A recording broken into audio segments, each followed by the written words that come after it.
목사님께서 마가복음 제자도와 우리 시대의 영성이라는 주제로 말씀해 주십니다. 큰 박수로 환영해 주시기 바랍니다.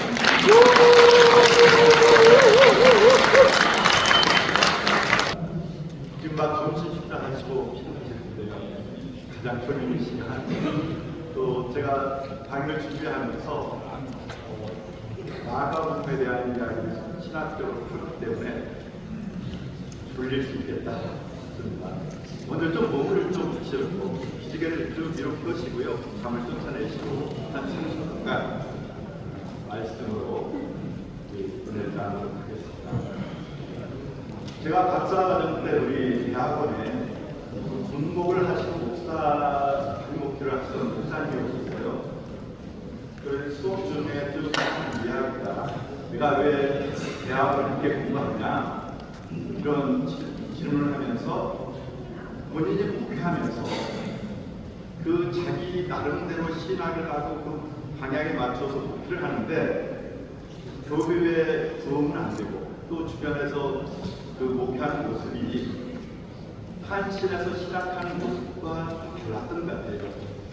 그래서 내가 정말 목표를 신학교에서 배운 대로 제대로 하고 있나 확인하고자 대학원에 와서 공부한다고 하면서 하는 말이 내가 하는 목표가 공부해보니까 맞더라 그런 고백을 했습니다. 아마 이게 우리 한신 시장 목표자들의 고민이 아닌가 싶습니다. 한신에서 배우는 신학, 우리 시장의 신학이 굉장히 건강하고 또 성서의 말씀에 충실한데 그 원칙대로 목표를 할 경우 실은 현장에서 우리 성도들이 원하는 어떤 부흥의 직접적인 결과가 연결되지 않기 때문에 우리 목표자들이 많은 고민을 하고 있고 또 현장에 있는 장로님들도 왜 우리 시장 교회는 부흥하지 못하냐 이런 말씀 많이 하실 것 같습니다. 그러면서 우리 시장의 신학으로 목표하는 것이 아니라 신학교에서 배웠던 다 묻어두고 이제 여러 이런 교회 부흥 세미나 제자 훈련 같은 거를 목표자들 쫓아다니고 배우고 그걸 적용해보지만 역시 크게 부흥하려면 죽는 경우가 많습니다. 그래서 우리가 우리의 신앙의 모습이 어떤 모습이어야 할까? 이제 교회의 일적인 모습은 성장하고 부흥해야 되겠지만 먼저 우리의 신앙이 어떤 모습으로 해야 될 것인가 분명한 확신 정체성을 가질 때 교회가 부흥하지 않더라도 우리의 신앙이 올바른 것이다. 세상에서 인정받지 못하고 세상에 부흥 못 이루더라도 하나님의 이 땅에 이루는 진정한 교회의 모습을 우리가 이루어가고 있다. 이런 확신 속에 우리 기단 교단의 자부심을 가지고 목회할 수 있고 또 우리 장로님들은 교회를 그렇게 섬기리라고 믿습니다. 그래서 오늘 영성의 시간인데요. 그 우리의 영성이라는 것은 이제 다양한 모습이 있죠. 체험을 통해서 또 기도를 통해서 경험하는 그런 영성도 있지만 성경의 진리를 제대로 아는 것이야말로 참된 영성이다. 진리를 깨닫고 그 진리대로 살아갈 수 있는 용기를 주는 것이 우리 기독교의 영성이 아닌가 싶어서 오늘 마가복음을 함께 이야기하면서 나누려고 합니다. 여러분 자료들 10페이지에 있는 글을 보면서 제가 말씀을 하도록 하겠습니다. 가능한 일로 가면서 분석을 하도록 하겠습니다. 제44회 한국교회장로회 장로회 연합회의 주제는 살아온 평화를 이루는 하나님의 자녀가 되자입니다.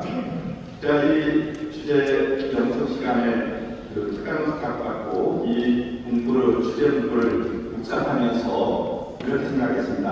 힘과 돈이 아닌 사랑으로 세상의 힘과 돈으로 모든 것을 이루려고 하고 평화도 억압해서 갈등이 없는 세상을 이루려고 합니다. 그것을 팍스 노마라라고 이야기하죠. 그래서 세상은 힘과 돈으로 이 땅에 평화를 누리려고 한다면 우리는 힘과 돈이 아닌 사랑으로 강요가 아닌 내적으로 이루어지는 진정한 평화를 이루는 하나님의 자녀 그리스도의 제자가 되자라는 그런 주제라고 생각을 했습니다. 이 세상은 흉악 권력 기술에 첨단하고 가진자 중심으로 질서를 세우고 그 세상을 유지하려는 목적으로 평화를 말하고 있습니다. 이런 가진자 중심의 세상에서 사랑으로 하나님의 평화를 이루겠다는 우리 장로교의 주제는 세상의 가치를 뒤엎는 주제이기도 합니다.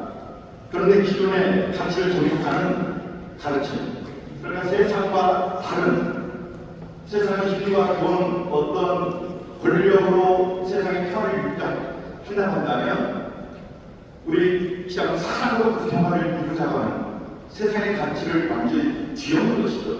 정반대인 것이죠. 전복적 가치라고 말할 수 있겠습니다. 그런데 이 전복적 지혜의 가치는 예수님의 가치의 특징이기도 합니다. 역사적 예수 연구가인 전도비 크로산이 예수님이 누구인가라는 정의를 할 때 전복적 지혜 교사라고 소개합니다. 그 당시 유대교의 가르침과는 정반대의 가치. 그런데 기존 체계에서 특히 종교 지도자들이 그 예수를 받아들일 수가 없었고 결국 그들의 가치로 예수를 십자가에 못 박아 죽였습니다.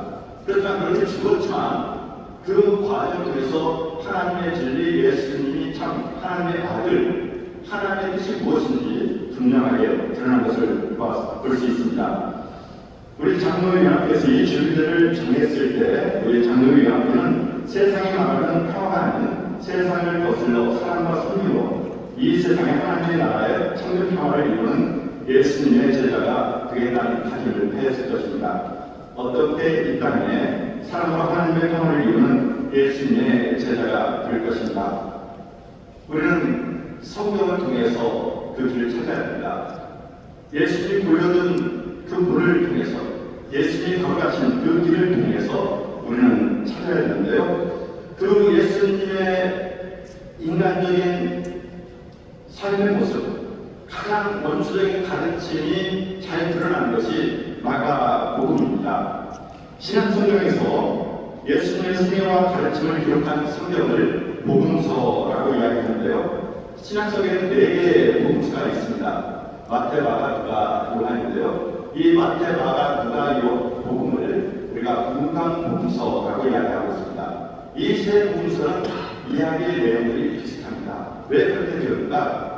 맨 처음 마가복음이 기록되어 있는데 이 마가복음을 토대로 이제 누가와 마태는 각각의 자기들이 가지고 있는 그런 자료 그리고 자기들이 처한 상황 속에서 마가의 이야기를 더 확장하고 보완했기 때문에 큰 데서 보면 마태, 마가, 누가 복음의 예수의 이야기는 일맥상통합니다. 그런데 그 원초적인 출발점이 자료가 무엇이냐, 복음서가 뭐냐, 그게 바로 마가복음이라는 것입니다. 마가복음이 맨 처음 기록되어 있고 우리가 알 수 있는 신앙의 그리스도가 아닌 인간적 예수의 모습, 예수님의 인간적이고 실제적인 삶의 모습을 가장 잘 알 수 있는 복음서가 마가복음서라고 이야기할 수 있습니다.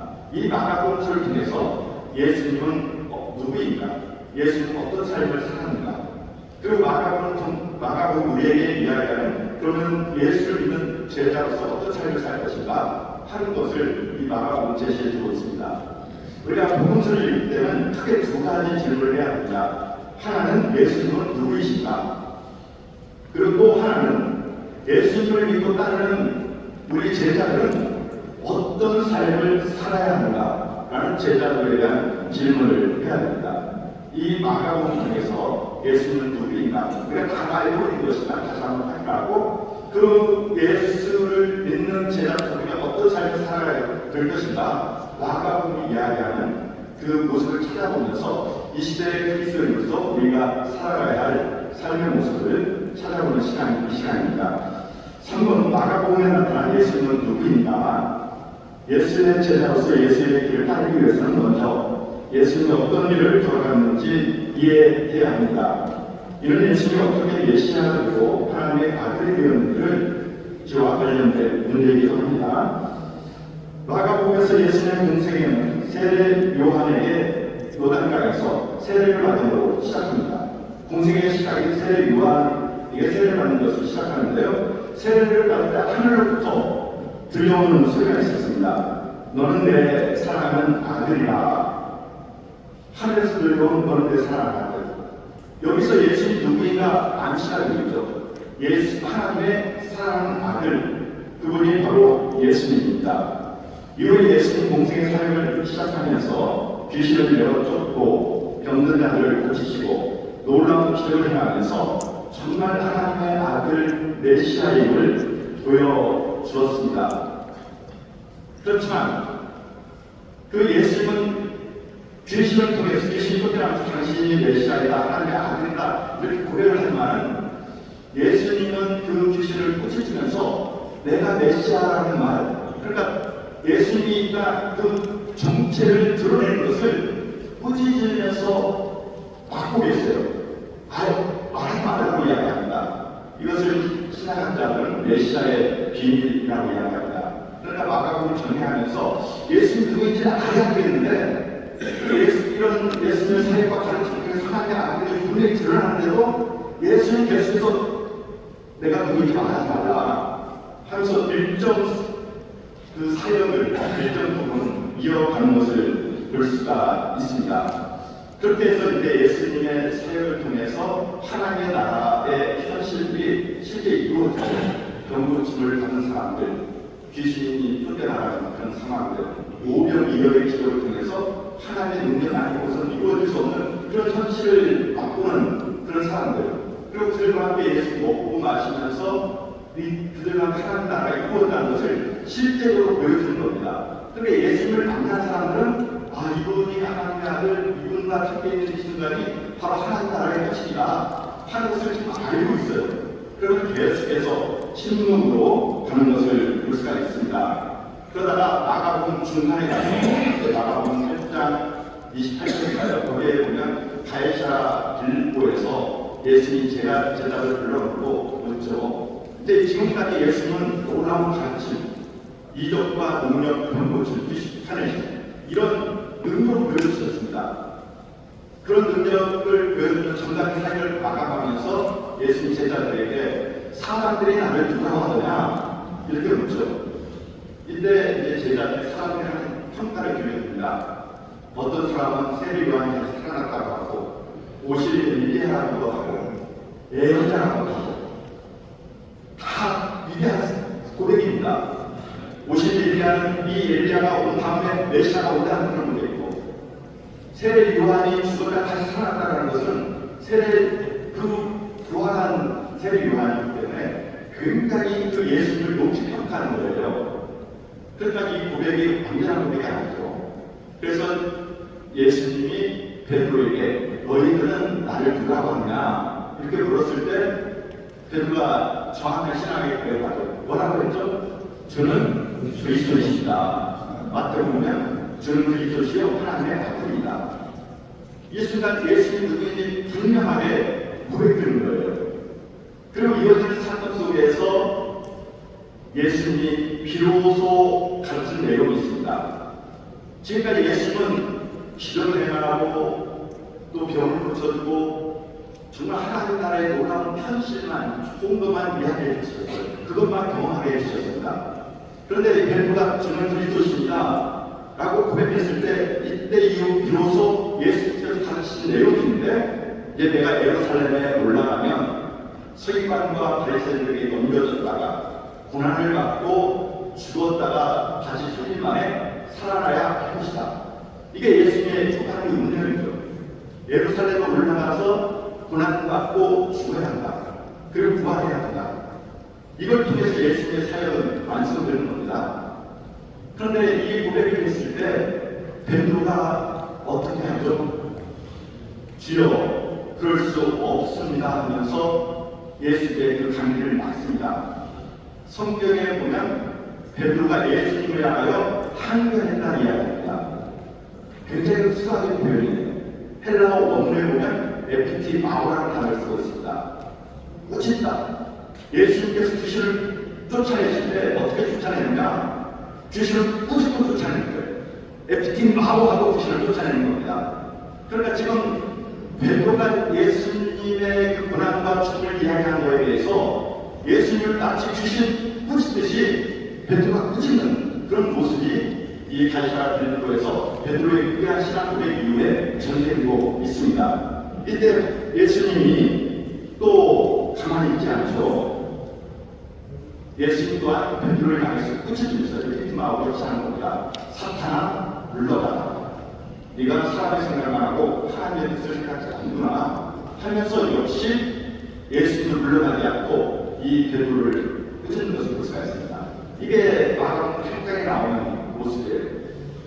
예수님의 온전한 구원 사역, 하나님의 아들 되심, 그 메시아 되심은 고난과 죽음을 통해서 이루어져야 되고 그것을 이야기하고 그것을 하겠다고 했을 때 저는 그리스도라고 고백했던 이 베드로가 그 길을 막고 있는 겁니다. 이후에 마가복음 9장, 마가복음 10장에도 역시 예수님 계속해서 고난받고 죽었다가 다시 살아날 것을 이야기하지만 제자들이 여전히 그 예수님을 이해하지 못합니다. 9장에 보면 예수님 그런 고난을 예언할 때 누가 더 높냐, 누가 더 크냐, 달랐느냐 제자들끼리 서로 기대서 다투는 모습이 나옵니다. 예수님 고난을 이야기하는데 제자들은 누가 더 달랐느냐.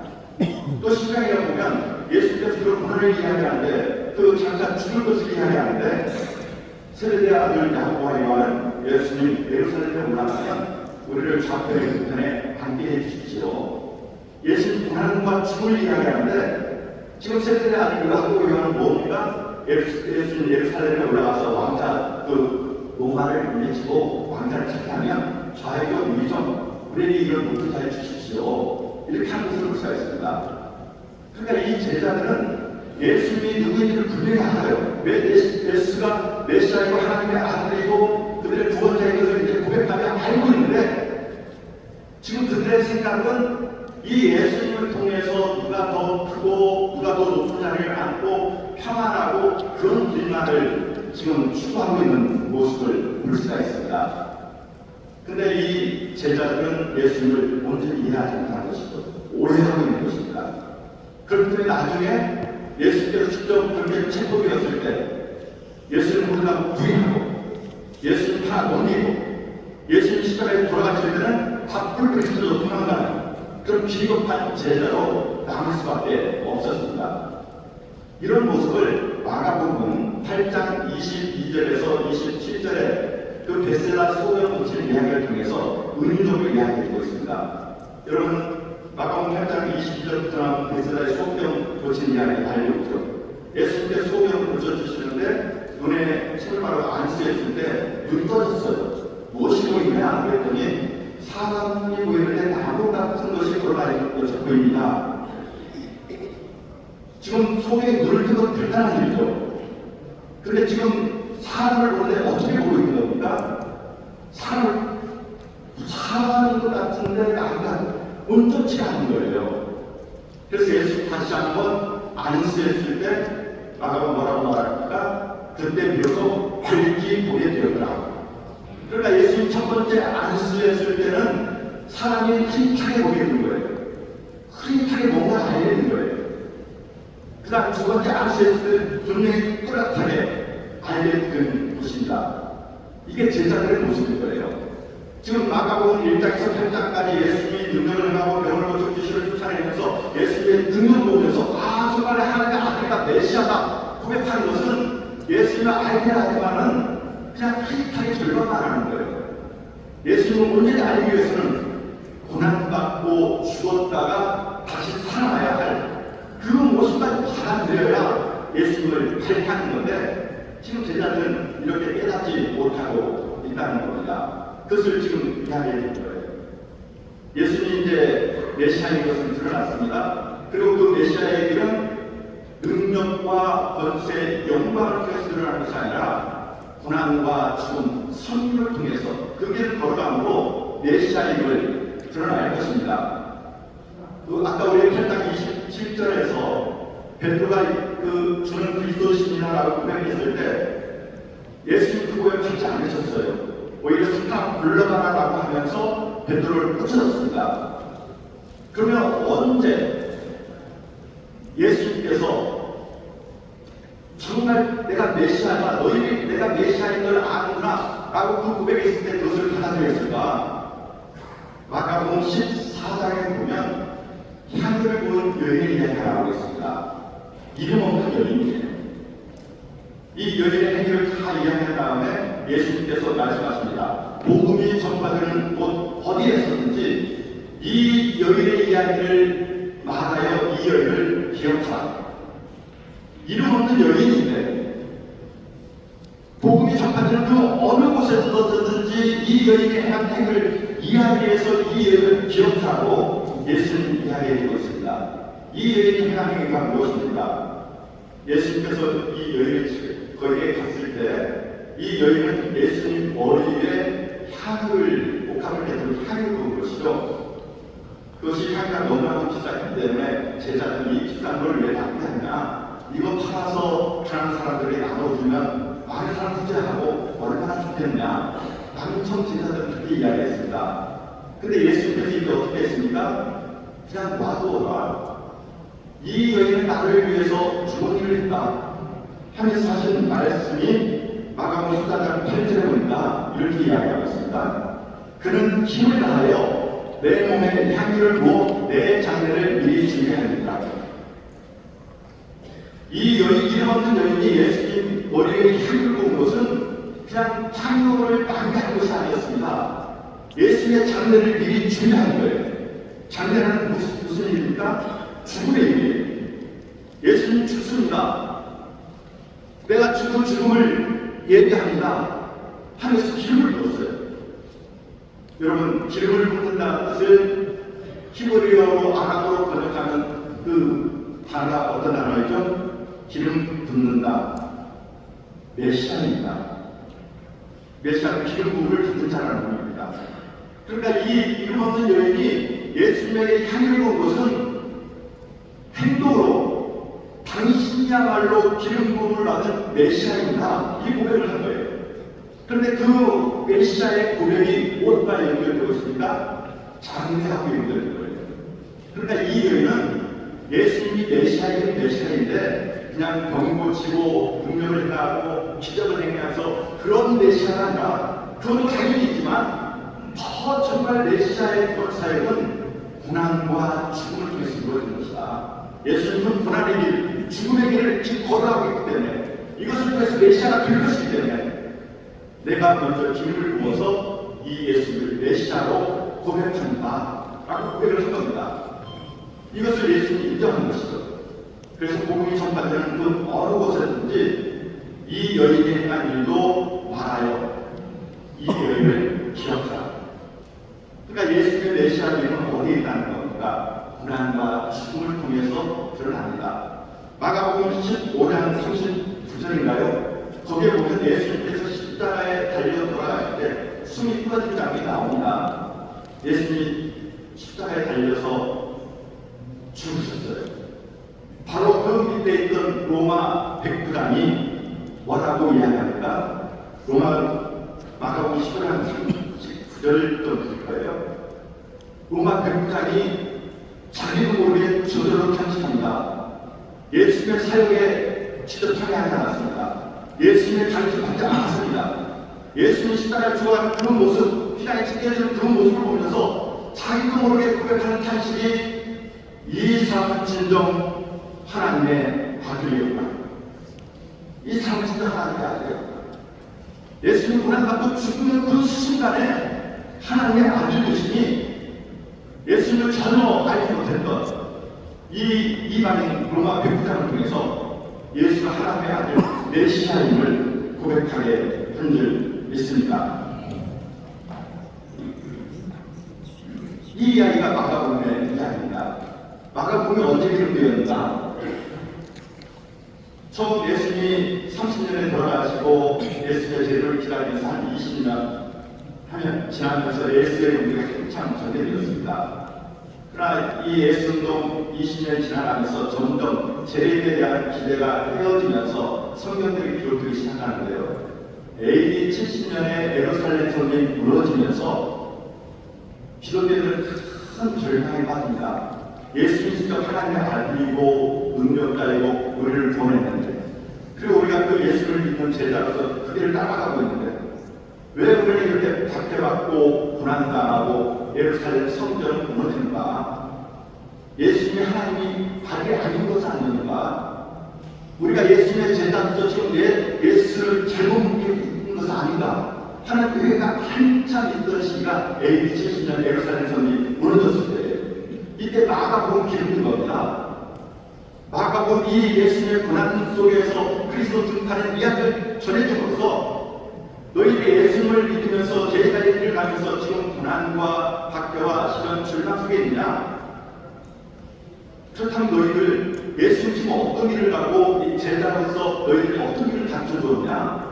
능력의 길, 평안한 길 가져왔느냐? 예수님 너희들 가르칠 때 나를 따라오려면 십자가 고난을 각오하고 따라오라고 하지 않았냐? 그러니까 너희가 진정 예수를 제대로 믿고 지금 제자의 삶을 살아가고 있다면 예수의 십자가를 지고 있다면 지금 너희의 삶은 평안하고 영광스럽고 능력 있는 삶이 아니라 불안과 한가한 있는 것이 어쩌면 당연한 것이다. 그러니까 지금 예루살렘 성전이 무너지고 예수님과 너희를 박해받는 이 고난의 현실, 예수님을 잘못 믿는 것은 아니라 예수님이 하나님의 아들이 아닌 것은 아니라 예수님이 분명 하나님의 아들 메시아이고 우리를 보내주셨는데 너희들이 진정 예수를 믿고 언제 따른다면 이 고난에게 지금 박해받는 거, 시련받는 거 당연하다. 지금 잘 예수 믿고 있다. 너희는 진짜 제대로 예수의 제자의 삶을 살고 있기 때문에 고난과 어려움, 박해를 견딜 수 있는 것이다 하면서 그 절망과 박해 속에 낙심하는 그리스도인들 병명한 복음서가 이 마가 복음서입니다. 결국 예수는 하나님의 아들 메시아이고 우리는 그 예수를 믿는 제자로서 그 길을 따라가는데 그 길은 결코 평탄한 길이 아닙니다. 축복의 길이 아닙니다. 번영의 길이 아닙니다. 마가복음이 이야기해야 하는 예수님의 제자의 길은 고난과 시련의 길. 그렇지만 반드시 다시 부활함으로 신원으로 하나님의 영광이 드러나는 삶이다 하는 겁니다. 우리 시대에 이제 글을 다루면서 그런 분들을 봅니다. 우리 시대 그리스도인들은 어떤 예수님을 고백하고 예수님의 어떤 모습을 따라가고 있습니까? 우리 장로님에게 묻습니다. 여러분들의 그리스도, 여러분의 구원자 예수님은 어떤 예수님이십니까? 그 예수님을 따라간다고 했을 때 여러분이 그 제자로서 그 따라가는 그 길의 모습이 어떤 모습이기를 원하고 있습니까? 제가 수업에 목사님 이야기했습니다. 아마 목사님은 그 목표를 하면서 힘들고 어려웠던 것 같아요. 굉장히 구음을 이야기하면서 쉬운 그런 어떤 평안한 그런 축복의 목표이기 아니라 예수 그리스도를 온전히 믿으면서 조금 힘들고 어렵고 예수를 믿고 온전히 그렇게 쉬지 말고 살아가고 있는데 주변에서 교회가 왜 그러냐 그렇게 조금은 힘들게 하기도 하고 또 본인도 한참 젊은 나이에 열심히 하는데 결과가 없는데 내가 이 목표가 뭘까 하는 그런 고민 속에서 다시 신학교 와서 공부를 하신 것이고 예수를 따른다는 것은 제자의 길을 걸어간다는 것은 고난의 길을 감수하고 걸어가는 길인 줄 믿습니다. 특별히 우리 시장의 신앙이 그 길인 것이죠. 그래서 여러분들이 조국의 평화통일 기도도 하는 이유가 어느 교단에서 매주 월요일에 평화통일의 그 기도를 하겠습니다. 또 어느 교단에서 조금 있다가 또 이야기는 최저의 임금제 이런 이야기를 하겠습니다. 나 중심으로 살아가면 우리 교육만 생각하면 더 기도하고 더 저도 많이 해서 부흥하고 풍성한 그런 부흥의 교회를 우리가 꿈꾸는 것이 대교회 중심의 대부분의 한국교회의 모습 아니겠습니까? 그런데 우리 시장 장로이라는 수련회에서 왜 최저의 문제를 이야기하고 평화통일의 그 일을 이야기하고 기도를 합니까? 그게 평탄한 일입니다. 여러분에게 번영을 갖다 주고 축복을 가져오는 일입니다. 아니지 않습니까? 오히려 힘들고 고난스럽고 번거로운 일. 그런데 그렇게 할 수밖에 없는 것은 거기에 하나님의 뜻이 있기 때문에 그 길을 걸어가야만 하나님의 나라가 이루어지기 때문에 우리가 그 힘든 것이지만 예수님의 제자이기 때문에 그 강대하고 가는 것 아니겠습니까? 작년 12월 3일 비상 결혼 사건을 겪으면서 한국교회는 광장으로 뛰쳐나와 한국교회 민낯을 보여주었습니다. 이 광장은 부정적인 의미의 그 극우 기독교 그룹의 모습들을 이야기하는 것입니다. 한국교회 민낯이 너무나도 정당하게 드러난 그 모습, 정말 예수 그리스도를 믿는 제자들이라면 마가복음에서 얘기하는 그 제자 고난과 죽음을 통해서 구원에 이르는 예수 그리스도 구원의 길을 알고 있다면 그렇게 고통당하고 소외당하고 유인당한 사람들 오히려 억압하고 정죄하는 그런 모습들이 광장에서 그렇게 정당하게 드러날 수 있을까? 그래서 전도의 문이 바뀐다고 이야기합니다. 교회 나라고 이야기, 부끄럽다고 이야기하는 분들이 많이 있습니다. 이럴 때 우리가 다시 한번 우리 예수님은 누구이신가? 우리의 구원자인데 그 구원은 고난과 죽음, 구원을 통해서 이루어진다. 그리고 우리가 진정 예수님의 제자로 십자가의 길을 걸어간다는 것은 불편함을 감수하는 거예요. 내 고난을, 손해를 감수하는 것입니다. 바로 거기에 그리스도의 영이 살아 움직이는 줄 믿습니다. 마지막 패러그래프를 제가 읽으면서 정리하겠습니다. 그리스도의 영성은 영광의 길이 아니라 고난과 성품의 길을 걸어갈 때 드러납니다. 비용 속에서 채워지는 영성입니다. 나의 욕심을 비우고 예수님을 위해 하나님 나라를 위해 기꺼이 고난을 감수하는 영성, 바로 그곳에서 우리는 하나님을 만날 수 있습니다. 그 하나님, 고난 가운데 함께하시는 하나님, 그러나 부활의 생명을 불어 넣어주시는 하나님입니다. 여전히 비두려운 세상 속에서 억울하게 고통당하며 신원하는 하나님의 백성의 귀 기울이며 인간의 탐욕으로 파괴되어가는 피조물의 탄식 소리에 귀 기울이며 그들의 해방을 위해 달려가는 삶이 그리스도 제자들이 걸어가야 할 길입니다. 당연히 거기에는 불편함이 있고 손해가 있고 고난이 수반될 것입니다. 예수님을 따를 때 십자가를 지고 따라가야 할 이유입니다. 그러나 그것이 예수님의 길을 따르는 참된 제자의 길입니다. 나 혼자 갈 수 없는 길, 그러나 주님 동행하고 성령의 능력이 함께하는 길이기에 생명의 길이고 승리의 길입니다. 세상에서, 교회에서 성김의 장로님, 경순의 장로님, 헌신과 희생의 장로님으로 하나님의 뜻을 이루고 무생명을 살리는 예수님의 참된 제자들, 우리 지상 장로님 되시길 주님의 이름으로 축복합니다. 기도합니다.